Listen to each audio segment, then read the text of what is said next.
आइए खबरों में आगे बढ़ते हैं। उत्तर प्रदेश में उपचुनाव को लेकर सियासत उबाल पर है। समाजवादी पार्टी के प्रत्याशी नसीम सोलंकी ने महादेव पर जल चढ़ाया तो मौलाना आग बबूला हो गए। नसीम सोलंकी के खिलाफ फतवा जारी हो गया। तो वहीं अयोध्या में राम भक्त बबलू खान पर कट्टरपंथियों ने हमला कर दिया। यूपी की सियासत में इन दिनों क्यों मचा हड़कंप, देखिए रिपोर्ट।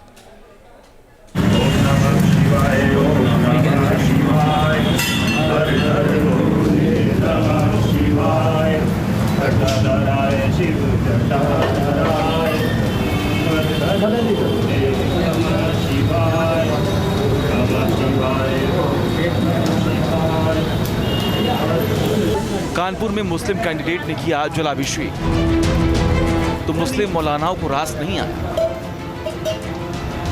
महादेव पर नसीम सोलंकी ने चढ़ाया जल तो सपा प्रत्याशी के खिलाफ जारी हो गया फतवा।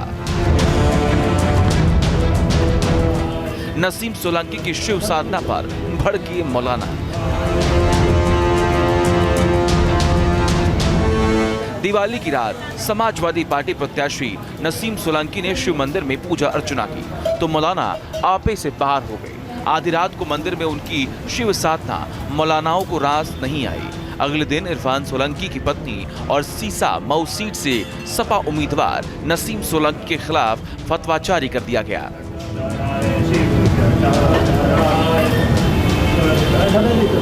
जिस महिला ने भी अगर अनजाने में किया है तो वो शरीयत की नजर में वो मुजरिम है और वो शरीयत की गिरफ्त में है। उसको तौबा करना चाहिए और अपने अमल से आइंदा भविष्य में मुस्तकबिल में कोई भी ऐसा अमल न करे जिससे उसका ईमान, उसका इस्लाम खतरे में पहुंचे। इसलिए जिस महिला ने भी ऐसा अमल किया है उसको चाहिए कि वो तौबा करे, तजदीद ईमान करे, यानी दोबारा कलमा पढ़े और भविष्य में कोई ऐसा अमल न करे जो उसके ईमान पर फर्क पड़ता हो। ऑल इंडिया मुस्लिम जमात के अध्यक्ष मौलाना मुफ्ती शहाबुद्दीन रजवी बरेलवी ने नसीम सोलंकी के खिलाफ फतवा जारी किया और हिदायत दी कि उन्हें माफी के लिए तौबा करके कलमा पढ़ना होगा। लेकिन फतवा जारी होते ही यूपी की सियासत गर्म हो गई।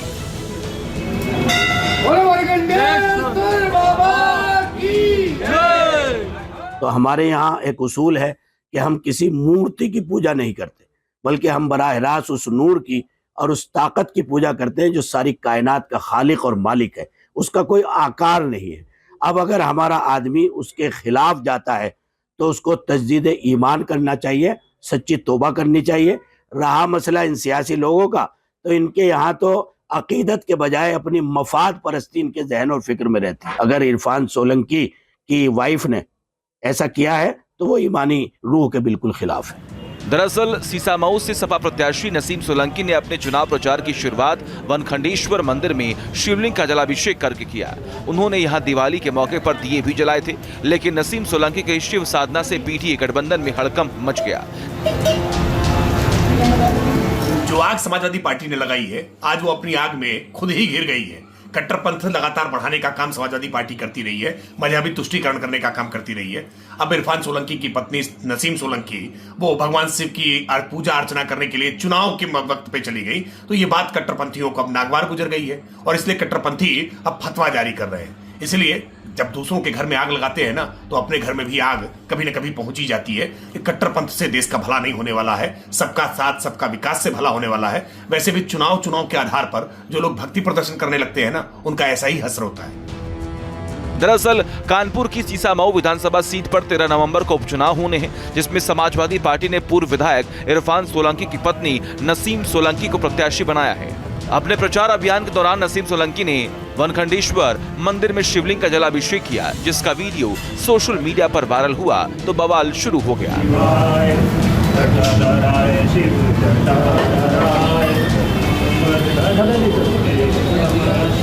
तो वहीं नसीम सोलंकी के वनखंडेश्वर मंदिर में दीपावली की रात पूजा अर्चना करने के बाद हिंदू संगठन भी एक्टिव हो गए। उन्होंने अगले ही दिन मंदिर का शुद्धिकरण कर दिया। मंदिर में आने वाले भक्तों और मंदिर समिति के लोगों ने गंगा जल से बकायदा मंदिर को धोया और उससे शुद्ध कर दिया। यूपी में उपचुनाव से पहले सियासी खींचतान शुरू हो गई है। सीसामऊ सीट पर अपने अपने वोट बैंक के हिसाब से नेता चुनावी समर में कूद चुके हैं। यहां अपने सियासी नफा नुकसान के आधार पर वोटों की बैटिंग चल रही है। उपचुनाव के लिए यूपी में सियासी बिसात बिछ चुकी है। एक तरफ शिव साधना को लेकर नसीम सोलंकी के खिलाफ फतवा जारी किया जा रहा है, तो वहीं दूसरी ओर अयोध्या में राम भक्त बबलू खान और उसके परिवार पर हमला हो गया। बबलू खान और उनके परिवार पर इसलिए हमला हुआ क्योंकि वो अपने ऑफिस में दीपावली मना रहे थे और राम भजन बजा रहे थे, लेकिन यही राम भजन बजाना उन्हें भारी पड़ गया। मुस्लिम पड़ोसियों ने उन पर कुल्हाड़ी से हमला कर दिया, जिसमें वो घायल हो गए। और मेरे कार्यालय पे कुछ मेरे मित्र आए थे, तो हमारे फॉर्च्यूनर को अंदर मंगवा करके डिक्की खुलवा करके गाना लगवा दिया, राम आएंगे तो अंगना सजाएंगे। तो मेरे पटीदार उनको ना गंवारा गुजा, वो उनको अच्छा नहीं लगा और वो सबको गाली देने लगे। अपना लाइसेंसी बंदूक से अपना बोल्ट करके जब फायरिंग करना चाहा तो मेरे बच्चे दौड़े, तब तक एक लड़का उनका मेरे ऊपर कुल्हाड़ी तान करके बहुत तेज मारा। मेरा बच्चा ऐसे हाथ से उठाया तो कुल्हाड़ी मुझे ना लग करके और मेरे इस बेटे को लग गई कुल्हाड़ी। इस बेटे को ये क्या मेरा यही दोष है कि मैं बीजेपी में काम कर रहा हूँ? मैं भाग जाऊं, मुझे न्याय चाहिए, पूरे परिवार को न्याय चाहिए। यूपी में 13 नवंबर को 9 सीटों पर विधानसभा उपचुनाव है, जिसको लेकर हिंदू मुस्लिम वाली सियासत गर्म है। कानपुर के सीसामऊ विधानसभा उपचुनाव में बीजेपी और एसपी में सीधी टक्कर है। ऐसे में वोटों का माइलेज लेने के लिए दोनों पार्टियां अपने अपने हथकंडे अपना रही हैं। कोई शिव साधना में लीन है तो कोई शुद्धिकरण की राजनीति में तल्लीन है। किसी के लिए फतवा वोट बैंक है तो कोई धर्म की सियासत में मशगूल है, लेकिन सबका टारगेट एक है, वो है चुनावी जीत। Team news nation.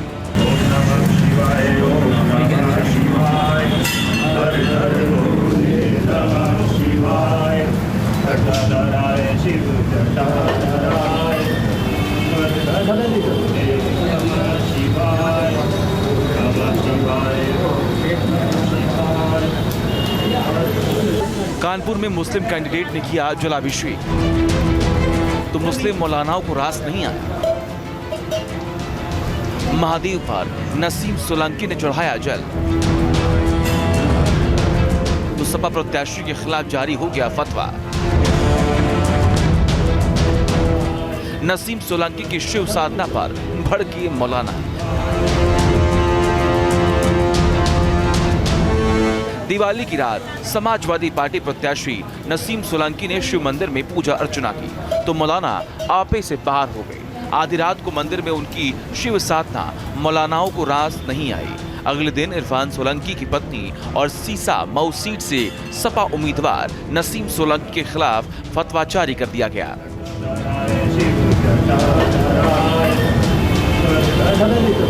जिस महिला ने भी अगर अनजाने में किया है तो वो शरीयत की नजर में वो मुजरिम है और वो शरीयत की गिरफ्त में है।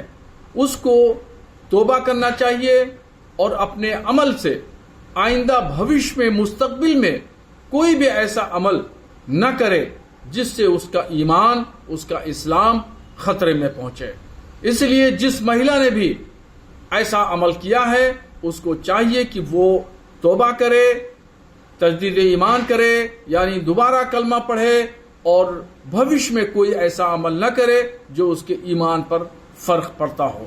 एक साहब ने ऑल इंडिया मुस्लिम जमात के अध्यक्ष मौलाना मुफ्ती शहाबुद्दीन रजवी बरेलवी ने नसीम सोलंकी के खिलाफ फतवा जारी किया और हिदायत दी कि उन्हें माफी के लिए तौबा करके कलमा पढ़ना होगा। लेकिन फतवा जारी होते ही यूपी की सियासत गर्म हो गई।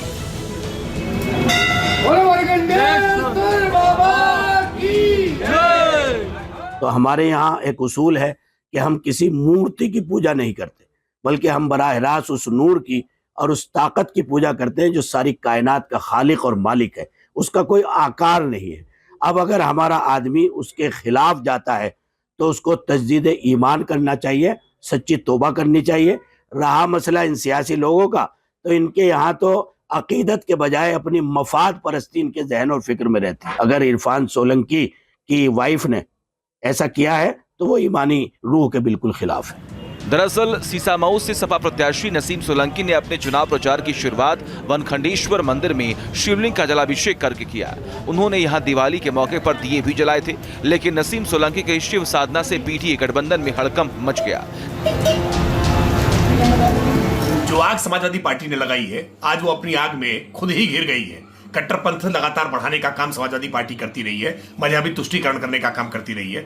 अब इरफान सोलंकी की पत्नी नसीम सोलंकी वो भगवान शिव की पूजा अर्चना करने के लिए चुनाव के वक्त पे चली गई, तो ये बात कट्टरपंथियों को अब नागवार गुजर गई है और इसलिए कट्टरपंथी अब फतवा जारी कर रहे हैं। इसलिए जब दूसरों के घर में आग लगाते हैं ना, तो अपने घर में भी आग कभी न कभी पहुंच ही जाती है। ये कट्टरपंथ से देश का भला नहीं होने वाला है, सबका साथ सबका विकास से भला होने वाला है। वैसे भी चुनाव के आधार पर जो लोग भक्ति प्रदर्शन करने लगते हैं ना, उनका ऐसा ही हश्र होता है। दरअसल कानपुर की सीसामऊ विधानसभा सीट पर 13 नवंबर को उपचुनाव होने हैं, जिसमें समाजवादी पार्टी ने पूर्व विधायक इरफान सोलंकी की पत्नी नसीम सोलंकी को प्रत्याशी बनाया है।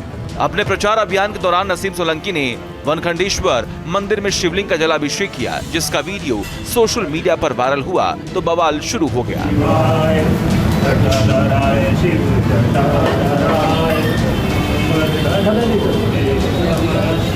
तो वही नसीम सोलंकी के वनखंडेश्वर मंदिर में दीपावली की रात पूजा अर्चना करने के बाद हिंदू संगठन भी एक्टिव हो गए। उन्होंने अगले ही दिन मंदिर का शुद्धिकरण कर दिया। मंदिर में आने वाले भक्तों और मंदिर समिति के लोगों ने गंगा जल से बकायदा मंदिर को धोया और उससे शुद्ध कर दिया।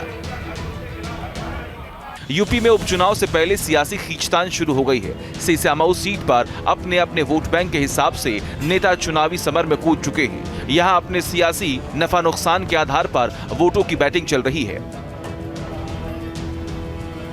उपचुनाव के लिए यूपी में सियासी बिसात बिछ चुकी है। एक तरफ शिव साधना को लेकर नसीम सोलंकी के खिलाफ फतवा जारी किया जा रहा है, तो वहीं दूसरी ओर अयोध्या में राम भक्त बबलू खान और उसके परिवार पर हमला हो गया। बबलू खान और उनके परिवार पर इसलिए हमला हुआ क्योंकि वो अपने ऑफिस में दीपावली मना रहे थे और राम भजन बजा रहे थे, लेकिन यही राम भजन बजाना उन्हें भारी पड़ गया। मुस्लिम पड़ोसियों ने उन पर कुल्हाड़ी से हमला कर दिया, जिसमें वो घायल हो गए। और मेरे कार्यालय पे कुछ मेरे मित्र आए थे, तो हमारे फॉर्च्यूनर को अंदर मंगवा करके डिक्की खुलवा करके गाना लगवा दिया, राम आएंगे तो अंगना सजाएंगे। तो मेरे पटीदार उनको ना गंवारा गुजा, वो उनको अच्छा नहीं लगा और वो सबको गाली देने लगे। अपना लाइसेंसी बंदूक से अपना बोल्ट करके जब फायरिंग करना चाहा तो मेरे बच्चे दौड़े, तब तक एक लड़का उनका मेरे ऊपर कुल्हाड़ी तान करके बहुत तेज मारा। मेरा बच्चा ऐसे हाथ से उठाया तो कुल्हाड़ी मुझे ना लग करके और मेरे इस बेटों को लग गई कुल्हाड़ी, इस बेटों को। ये क्या मेरा यही दोष है कि मैं बीजेपी में काम कर रहा हूँ? मैं भाग जाऊं, मुझे न्याय चाहिए, पूरे परिवार को न्याय चाहिए।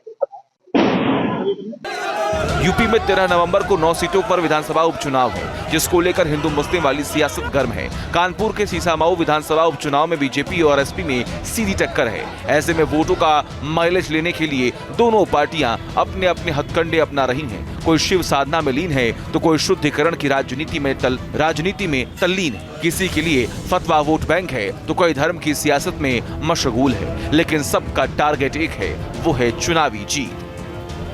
Team news nation. News nation अब व्हाट्सएप पर खबरों की ताजा अपडेट के लिए न्यूज नेशन के इस QR कोड को स्कैन करें।